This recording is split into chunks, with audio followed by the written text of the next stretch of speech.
시청자 여러분 안녕하십니까? 뉴스포 시작합니다. 내년 총선에서 거대 양당 체제에 변화가 생길지 주목됩니다. 마포구가 마포나루 스페이스를 개관했습니다. 충북도가 자율적 내부 통제 시스템을 운영합니다. 제61회 경북도민 체육대회 포항시 선수단 출정식이 개최됐습니다. 에이펙 정상회의 제주유치 범도민 추진위원회가 본격적인 활동에 돌입했습니다. 내년 총선은 윤석열 정부와 압도적인 의회 권력을 잡고 있는 민주당에 대한 평가 성격을 띠고 있는데요. 갈등을 빚고 있는 거대 양당 체제에 변화가 생길지도 주목됩니다. 내년 총선은 집권 3년 차를 맞은 윤석열 정부의 중간평가 성격이 짙습니다.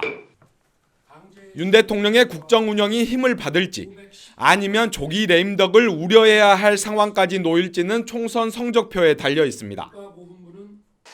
그동안 169석의 수적 우위로 압도적 의회 권력을 유지해온 더불어민주당도 평가를 받습니다. 평가의 핵심은 국정 안정론과 정권 심판론이 될 것으로 보입니다. 윤 대통령의 국정 운영 방식과 이재명 대표의 사법 리스크를 바라보는 중도층의 판단이 가장 중요한 요소가 될 것으로 전망됩니다.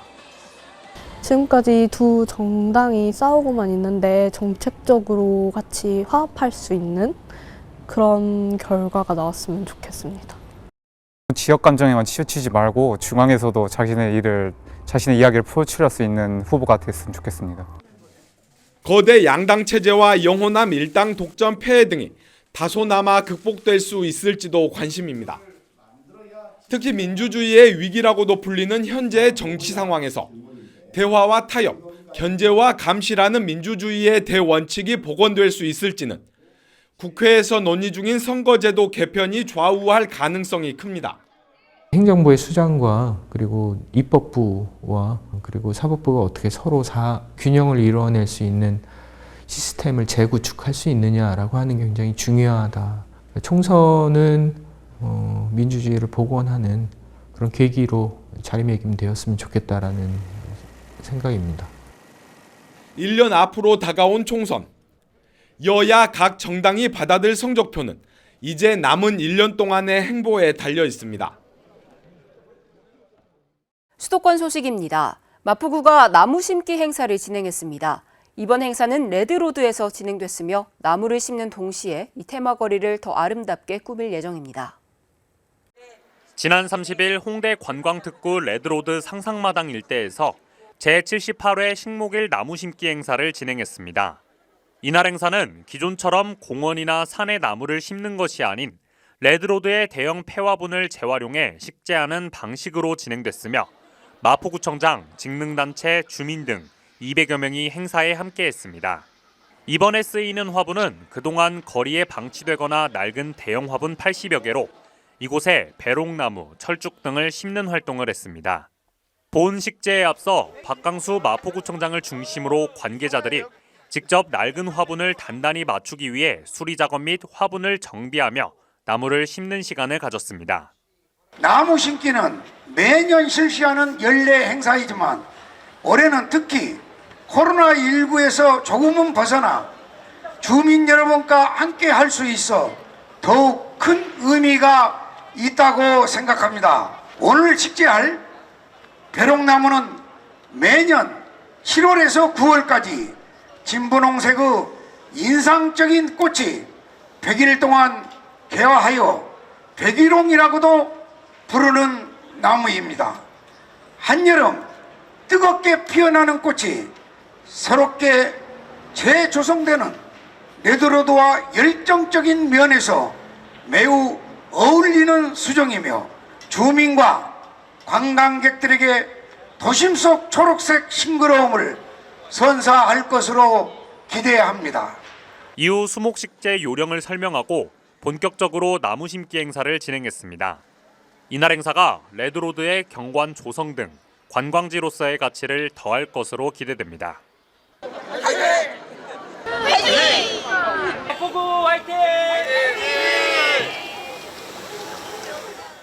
마포구가 기존 도서관의 영상 전자도서관과 메타버스 도서관 기능을 더한 마포나루 스페이스를 개관했습니다.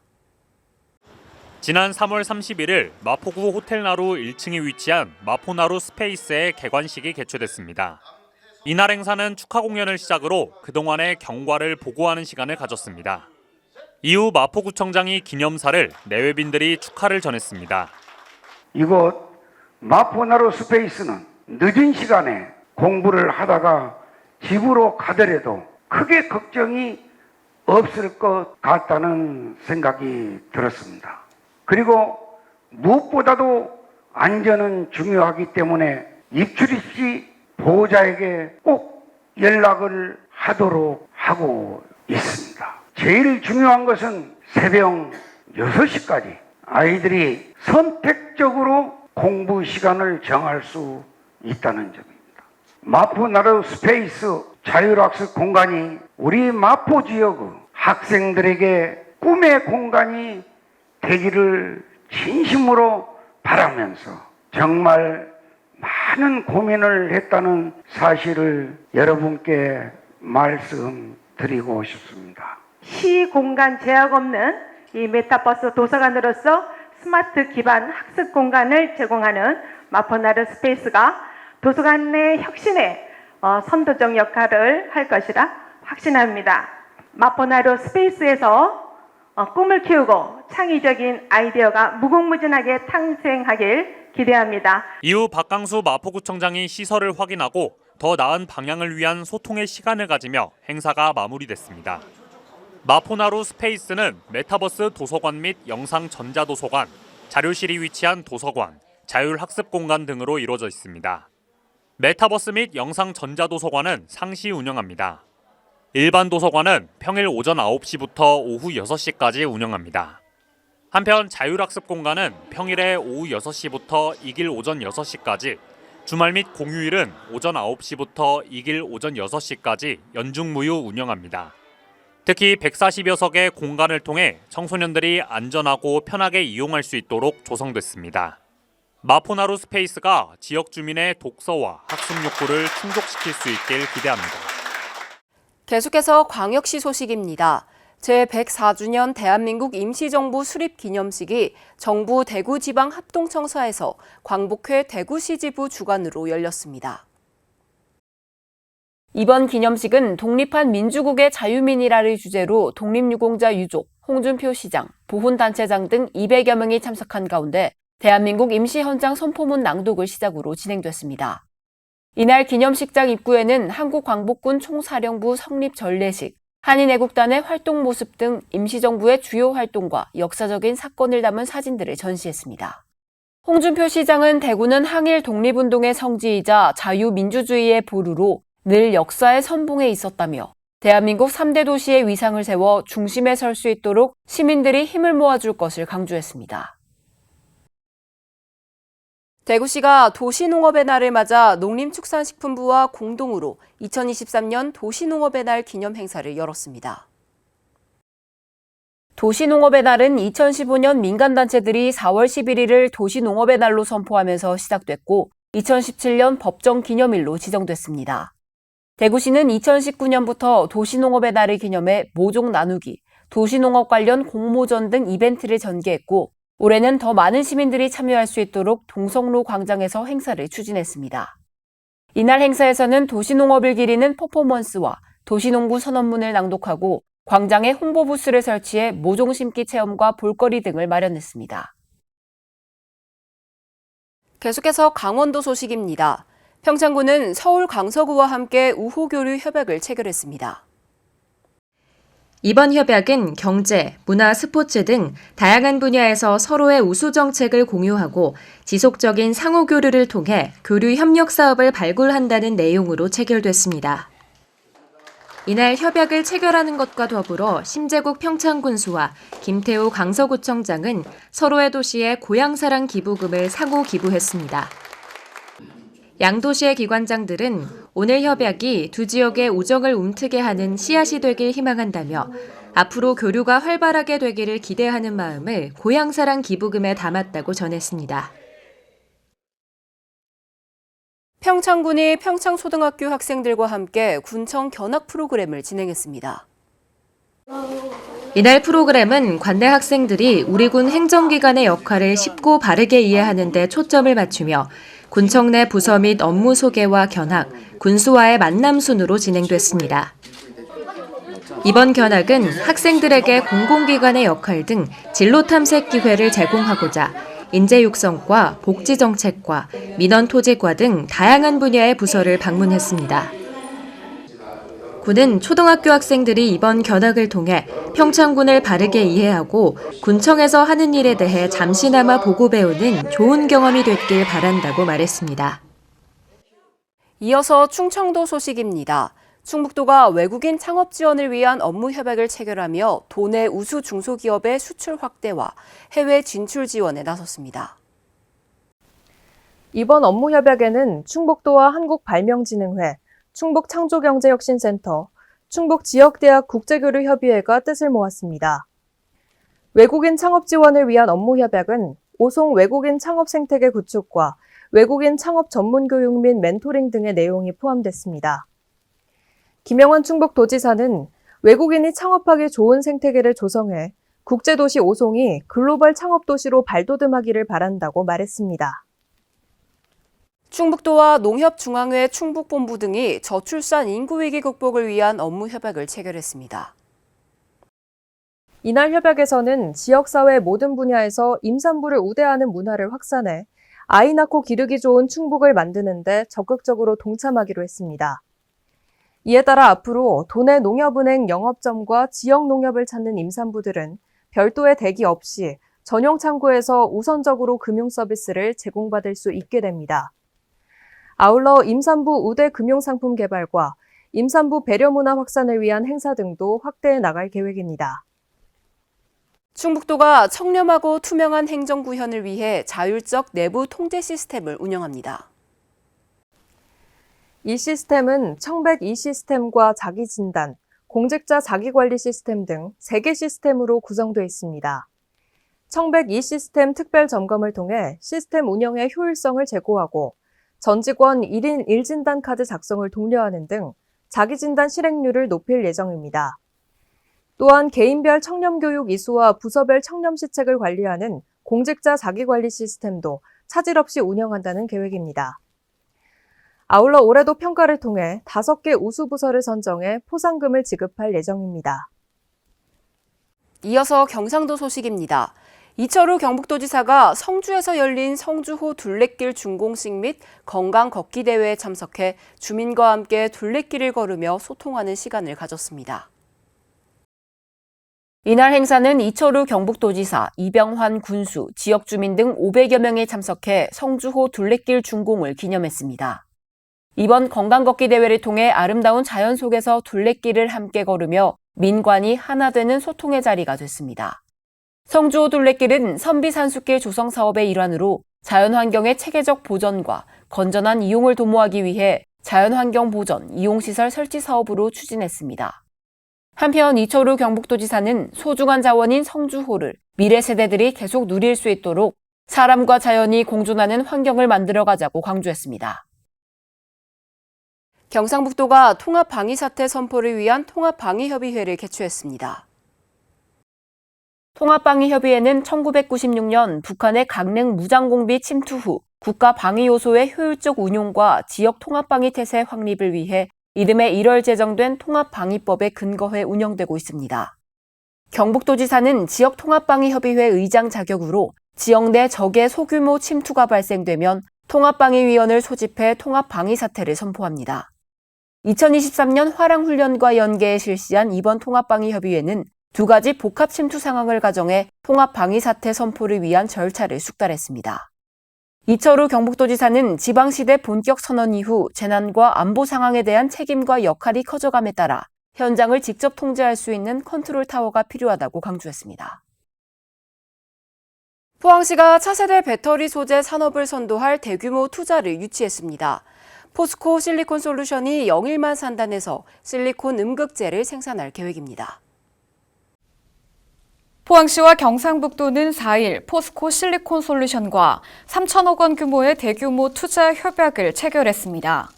이번 투자 협약으로 포스코 실리콘 솔루션은 오는 6월 영일만 산단의 실리콘 음극재 1단계 생산 설비를 착공해 내년에 본격 생산 판매를 시작할 계획입니다.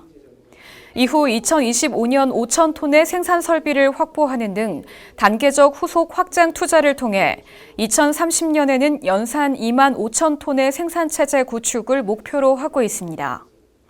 실리콘 음극재가 차세대 음극재로 각광받고 있는 가운데 포스코 그룹은 세계 최초 2차 전지 소재 전 밸류체인 구축을 목표로 이번 생산 설비 투자 준비에 들어갔습니다. 이에 포항시 또한 명실상부 2차 전지 국가첨단 전략산업 특화단지 최적의 도시로 자리를 확고히 할 전망입니다. 한편 이날 협약식에는 포항 상공회의소를 비롯해 지역 대학과 마이스터고, 연구기관 등이 함께했으며 포항이 대한민국 2차 전지 중심 도시로 도약할 수 있도록 혁신 산업 생태계 조성에 협력하기로 했습니다. 제61회 경북도민 체육대회에 출전하는 포항시 선수단 출정식이 진행됐습니다. 올해도 메달 사냥에 나선 포항시 선수단은 최선을 다해 최고의 결과를 낼 것을 다짐했습니다. 포항시는 포항시 체육회와 5일 제61회 경북도민체육대회 포항시 선수단 출정식을 개최했습니다. 출정식에는 참가 선수단, 참가 종목단체 임원 및 회원, 서포터즈 등 400여 명이 함께했으며 30개 종목단체 선수단 준비 상황 보고를 시작으로 선수단 단기 수여, 필승 결의문 낭독 등이 진행됐습니다. 대회 종합 우승을 목표로 필승을 다짐한 포항시 선수단은 4월 13일 골프 사전 경기를 시작으로 대회 마지막 날인 24일까지 30개 종목 91개부 전 종목에 출전합니다. 이에 종목별 범시민 서포터즈는 결연을 통해 훈련장 방문과 경기장 응원으로 선수들에게 힘을 불어넣을 계획입니다. 한편 제61회 경북도민체육대회는 4월 21일부터 24일까지 4일간 울진군 일원에서 열립니다. 이어서 광주 전남 소식입니다. 비의 영향으로 동복댐 저수율이 다시 20%대를 회복했습니다. 우려가 컸던 제한급수 위기는 일단 넘겼는데 봄철 모내기를 앞둔 농민들과 산업단지는 여전히 우려가 큽니다. 광주 지역에 식수를 공급하는 동복댐입니다. 18%에 불과했던 저수율이 일주일 사이 22%대까지 올랐습니다. 지난주 사흘 동안 비가 내리면서 땅에 스며든 물이 조금씩 댐으로 유입된 영향입니다. 이 동복댐은 8월 말까지 고갈되지 않을 것으로 보이고 사실상 그 제한급수 위기는 넘어갔다 할 수도 있을 것 같으나 댐의 물이 채워지기 전까지는 아직 안심할 수 있는 단계가 아니기 때문에 6월 달까지 우리 시민분들의 절수가 아직은 필요한 상태입니다. 또다시 광주 전남 지역에 5mm 안팎의 비가 내렸습니다. 닷새 만에 다시 반가운 단비가 찾아왔지만 강수량이 많지 않아 가뭄 해갈에는 역부족입니다. 여전히 제한급수를 하고 있는 섬 지역을 비롯해 농번기를 맞은 농가에서는 물 부족 상태가 지속되고 있습니다. 이 양이 상당히 마늘에는 많은 영향을 줘요. 함께 비가 한 두 차례 정도 더 왔으면 마늘에 많은 도움이 되겠습니다. 공업용수 부족으로 공장 가동이 중단될 사태까지 우려하고 있는 여수광양 국가산단도 용수 절약 등에 나서고 있지만 자체 노력으로는 한계가 있습니다. 그나마 최근 간간히 내린 비로 주암댐 본댐 저수율이 열흘 사이 17.7%에서 20.9%까지 올라 최악의 상황은 벗어났다는 분석입니다. 저희도 계속 상황 모니터링만 하고 있는 거죠. 그렇게 물이 부족해버리면 공장 자체가 이제 끌 수밖에 없는 상황이니까. 근데 이제 아직까지는 그 정도는 아니어가지고. 광주지방기상청은 오는 금요일부터 이틀 동안 광주 전남 전역에 비가 내릴 것으로 예상하고 있습니다. 국제 유가가 상승하면서 국내 휘발유와 경유 가격도 가파르게 오르고 있습니다. 광주 전남의 휘발유 값도 1,600원을 넘어섰는데요. 경제에 전방위적으로 영향을 미치는 유가가 상승하면서 잡히는 듯 했던 물가를 다시 자극하는 건 아닌지 우려가 커지고 있습니다. 광주의 한 주유소. 휘발유 값이 1,600원을 넘어서자 기름을 넣으러 온 운전자들은 부담스러운 기색이 역력합니다. 이게 다 넣다 보니까 만땅 넣고 한 달 끌면은 거의 15, 20 나가는 게 사회 초년생들한테는 조금 많이 힘든 것 같아요. 산유국 협의체 오펙 플러스가 감산에 나선 이후 국제 유가가 상승하면서 국내 유가도 크게 올랐습니다. 광주에서는 지난 9일 휘발유 값이 리터당 평균 1,600원을 넘어선 데 이어 상승세가 갈수록 가팔라지고 있습니다. 전남은 리터당 1,620원을 넘어섰습니다. 경유 가격도 지난 3일 이후 가파르게 올라 광주 전남 모두 1,500원대를 나타내고 있습니다. 더 큰 문제는 기름값이 물가를 다시 자극할 수 있다는 점입니다. 지난달 광주 전남 소비자 물가는 10% 이상 하락한 유가의 영향으로 상승폭이 크게 둔화됐습니다. 이런 상황에서 유가가 상승세를 이어갈 경우 진정되는 듯했던 소비자 물가 상승폭이 다시 커질 수 있습니다. 국제 유가 인상은요, 가격 변동이 큰 그 석유류라든가 공업 제품, 그다음에 전기, 가스 물가 인상으로 이어지고 있습니다. 이로 인해서 다시 재료비 인상이 이어지는데 이게 다시 식비라든가 외식비라든가 서비스 물가 인상 등으로 이어지고 있습니다.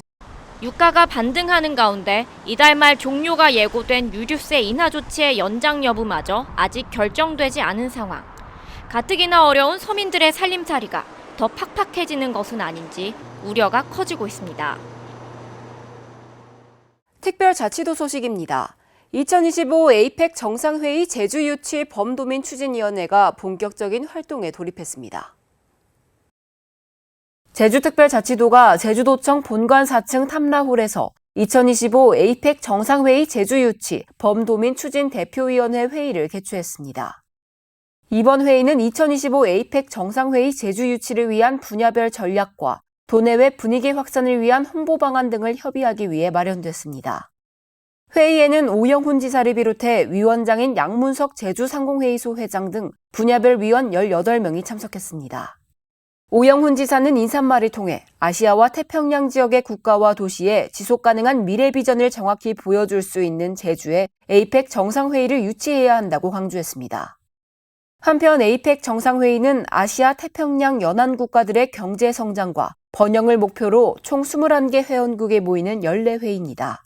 2005년 부산에서 개최된 이후 20년 만인 오는 2025년 국내에서 개최될 예정인 가운데 현재 제주를 비롯한 인천, 부산, 경주 등이 유치 경쟁을 벌이고 있습니다.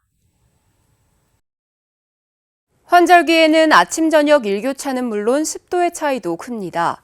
이럴 때 우리 몸은 항상성을 유지하기 위해 평소보다 많은 에너지를 쓰는데요. 면역세포에 쓰여야 하는 에너지까지 온도 적응에 쓰이게 되어서 신체 리듬이 깨지고 면역력도 쉽게 떨어집니다. 이럴 때일수록 따뜻한 물을 많이 마시는 등 건강관리에 더욱 유의하시기 바랍니다. 뉴스 마칩니다. 시청해주신 여러분 고맙습니다.